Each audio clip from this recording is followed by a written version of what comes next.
오늘 연중 제3주일의 독서와 복음은 하느님의 말씀을 듣고 실천해야 할 교회 공동체의 모습이 어떠해야 하는지 가르쳐 줍니다.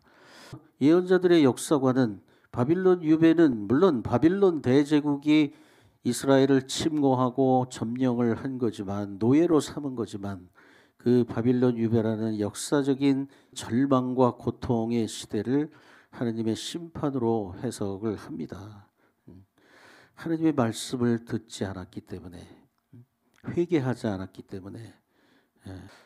그래서 50년을 예루살렘은 초토화되고 다 불타고, 예루살렘 성전은 이렇게 파괴되고, 모든 기물은 다 약탈당하고 다 바빌론 땅으로 노예로 끌려갔습니다. 무려 50년 노예 생활을 했어요. 그곳에서 회개하고, 우리들의 이 고통은 하느님이 우리를 버린 것이 아니고, 우리가 하느님의 말씀을 지키지 않고 하느님이 원하시는 공정과 정의를 실천하지 않았기 때문에 바빌론이라는 몽둥이로 우리를 쳐서 땅바닥에 내 던질 것이다.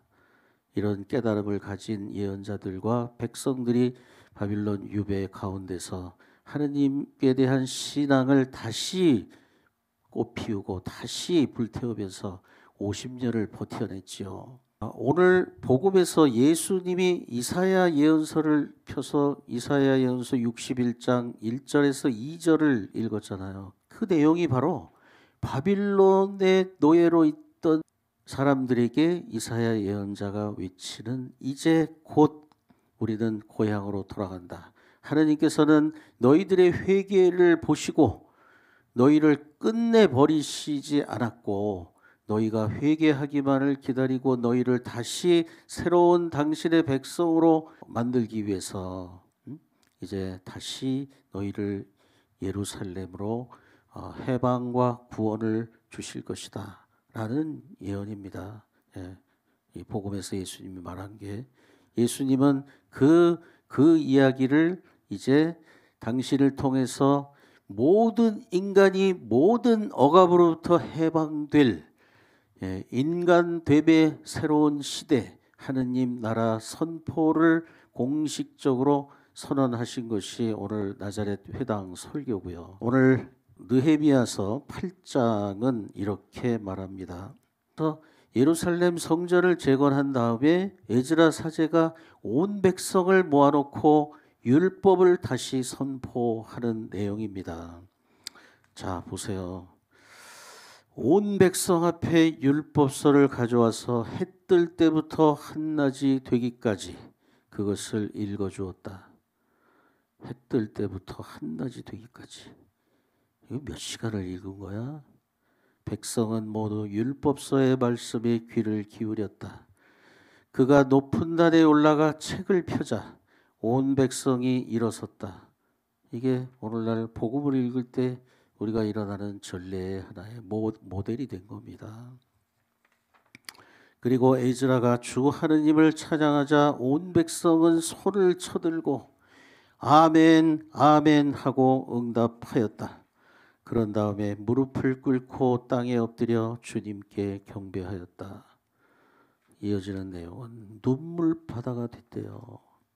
우리 청년 성소모임 가족들은 창세기 연수, 탈출기 연수, 마르코 연수 어느 때 어느 미사에서 찬양하면서 눈물을 흘리면서 많은 사람들이 나눔을 하면서 떼제 기도를 하면서 사방에서 그렇게 냉랭하고 그렇게 신앙이라고는 일도 없던 애들이 여기저기서 훌쩍거리면서 하나님 처음 이름 불러봐요. 들었잖아.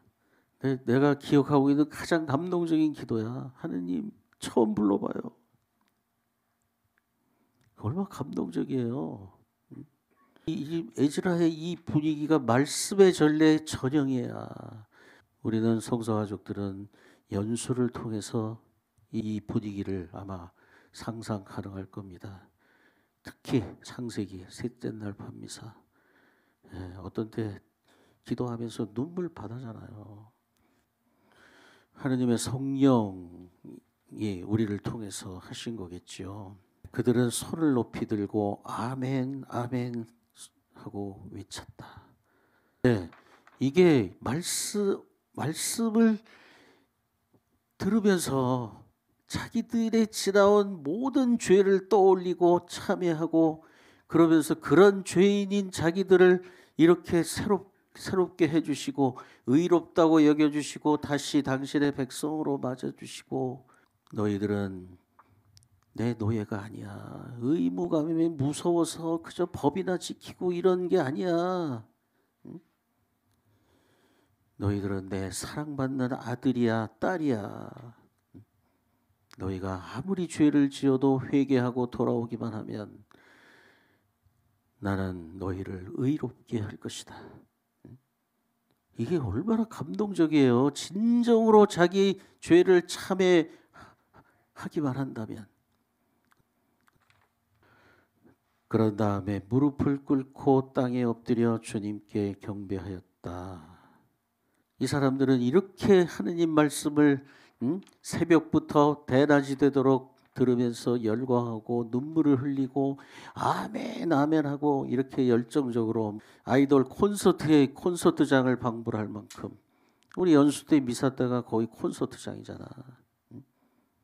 이 유배지에서 돌아온 이스라엘 백성들이 성전을 재건하고 에즈라가 올라가서 말씀을 선포하는 걸 들으면서 이렇게 열광하고 눈물을 흘리면서 감동하고 응답하는 건 자기들이 하나님 앞에 죄인이라는 걸 너무너무 절감하기 때문입니다. 하나님의 말씀을 들으며 백성들은 그들의 지난 과거의 죄와 잘못, 교만과 탐욕, 하나가 되지 못하고 사랑하지 못했던 일들을 떠올렸을 것입니다. 바빌론에 끌려가서 노예 생활을 하면서도 하느님을 의심하고 원망하며 그저 당장의 목숨을 부지하고 조금 더 편해 보려고 바빌론에 타협하고 살았던 일들을 떠올렸을 것입니다. 느헤미야와 에즈라는 그런 백성들을 이렇게 타이르며 말합니다. 오늘은 주 여러분의 하느님께 거룩한 날이니 슬퍼하지도 울지도 마십시오. 가서 맛있는 음식을 먹고 단술을 마시십시오. 오늘은 우리 주님께 거룩한 날이니 미처 마련하지 못한 이야기는 그의 몫을 보내주십시오. 주님께서 베푸시는 기쁨이 바로 여러분의 힘이니 서러워하지들 마십시오. 이게 무슨 말일까요? 오늘은 주님께 거룩한 날이니 먹고 마시고 즐기라는 거예요.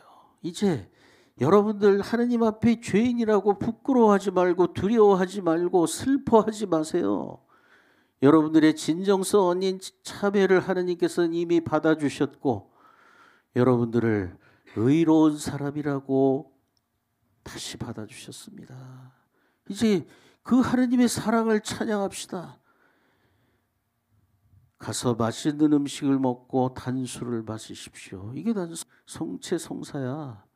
말씀의 전례가 끝나고 신앙 고백하고 신자들이 기도하고 봉헌한 다음에 성찬의 전례 하잖아요.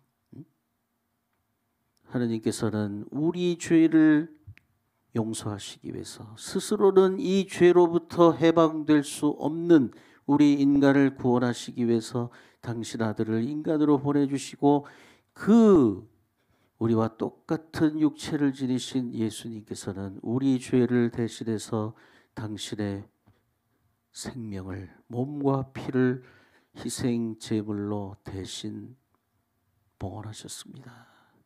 이제 슬퍼하지 말라는 거야. 기뻐하라는 거야. 이게 성찬의 전례예요. 이 말씀의 전례 없이 성찬의 전례가 뜨거울 수 있겠어요? 의미가 있을 수 있겠어? 말씀의 전례 안에서 우리가 이런 과정을 거치고 눈물과 그 뜨거운 응답으로 우리 마음이 충만해지지 않으면 영성체는 그냥 의식일 뿐이에요. 오늘 루카복음 이 4장 14절에서 22절이 전하는 예수님의 나자렛 회당 설교는 삼국지에 나오는 제갈공명의 출사표 같은 거예요. 예수님이 공생활을 본격적으로 시작하면서 나 이런 사람이야, 나 이런 일을 할 거야, 함께 할 사람들 같이 하자, 뭐 이겁니다. 그 내용은 이래요. 이사야서 61장 1절에서 2절. 이 시대적 배경은 바빌론에서 해방될 거라는 그 이사야 예언입니다. 이 성경 말씀은요, 우리가 속한 지금 이 시대에서 이걸 해석을 해야 돼요. 자, 주님께서 나에게 기름을 부어주시니 주님의 영이 내 위에 내리셨다. 주님의 영이 내리지 않으면, 주님의 영으로 우리가 마음이 뜨거워지지 않으면 확신과 열정이 생기지 않아요. 우리 힘으로는 불가능해. 주님의 영이 우리에게 내려야 돼. 나는 연수봉사자 공동체 미사, 그 공동체 미사 가운데서 나는 주님의 영이 우리가 한 사람 두 사람 나눔을 하고 찬양을 하고 그런 사이에 그 어둠 위를 하느님의 성령이 이렇게 돌면서 우리도 모르는 가운데 어느 순간에 빛이 생겨라 하니 빛이 생겼다. 그 창세기 1장 그 첫 번에 나오는 그 새로운 창조가 이루어지는, 저는 그런 체험을 많이 했어요. 그래서 첫 번째예요. 주님의 영으로 우리가 가득 차야 돼. 그러기 위해서 말씀을 우리가 그렇게 듣고 그 말씀을 깨닫고 그리고 응답하고자 하는 열정과 확신으로 나도 모르게 하게 되는 거야. 나도 모르게. 내가 성서 모임에서 뭔가 잘한 일이 있다면 다 그렇게 한 거지. 우리는 스스로 우리를 나 자신조차 구원할 수 없을 뿐더러 다른 사람들을 해방시켜 불가능해. 그래서 주님께서 나에게 기름을 부어주시니 주님의 영이 내 위에 내리셨다. 이걸 위해서 우리는 신앙생활을 하는 거야. 이것 때문에 미사를 하는 거야. 이것 때문에 그 수많은 성사가 있고 전례가 있고 그런 거예요.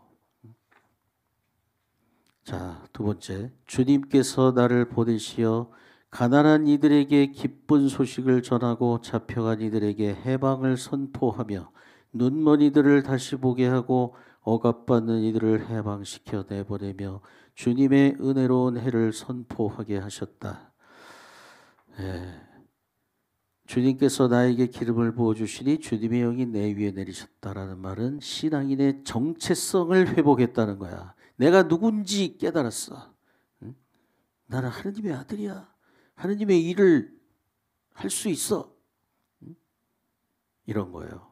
이게 신앙인의 정체성입니다. 그럼 무엇을 할 거냐?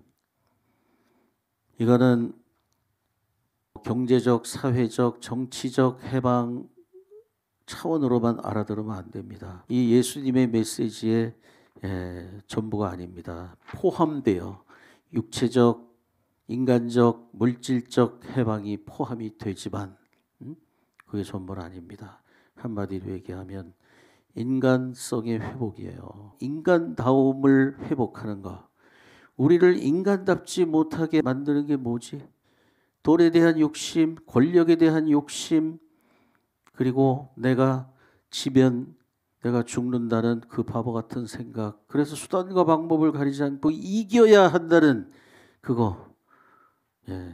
우리도 회개할 일이 있어요. 우리가 하느님의 영으로 우리가 가득 차기 위해서 우리가 회개로부터 시작돼 가지고 하느님의 영이 우리 안에서 이렇게 막 움직일 때 우리가 뭘 해야 할지 보여요. 용기가 생기고. 우리를 인간답게 살지 못하게 하는 그 억압과 그것으로부터 해방되는 것. 그건 나부터 시작이 돼야 돼. 내가 해방되지 않고 다른 사람들에게 그 복음을 어떻게 전할 수 있겠어요? 그래서 오늘 복음 말씀 중에 가장 중요한 말은 마지막 구절이에요. 오늘 이 성경 말씀이 너희가 듣는 가운데서 이루어졌다. 여러분들이 모여서 하는 이 자리, 여러분들이 오늘 말씀을 알아듣는 만큼, 그리고 예수님과 함께 그래 내가 다시 한번 열심히 살아봐야지. 물론 또 실패하고 다음 주에 돌아온다 하더라도 그래야 오늘 이 성경 말씀이 너희가 듣는 가운데서 이루어지는 겁니다. 예, 그게 하느님의 뜻이에요. 그리고 2000년 전 나자렛 회당은 바로 이 자리예요. 지금은 성경은 언제나 그걸 듣는 사람들 현재입니다. 과거 이야기를 기억하고 그냥 묵상하고 끝나는 게 아니에요. 지금 여기서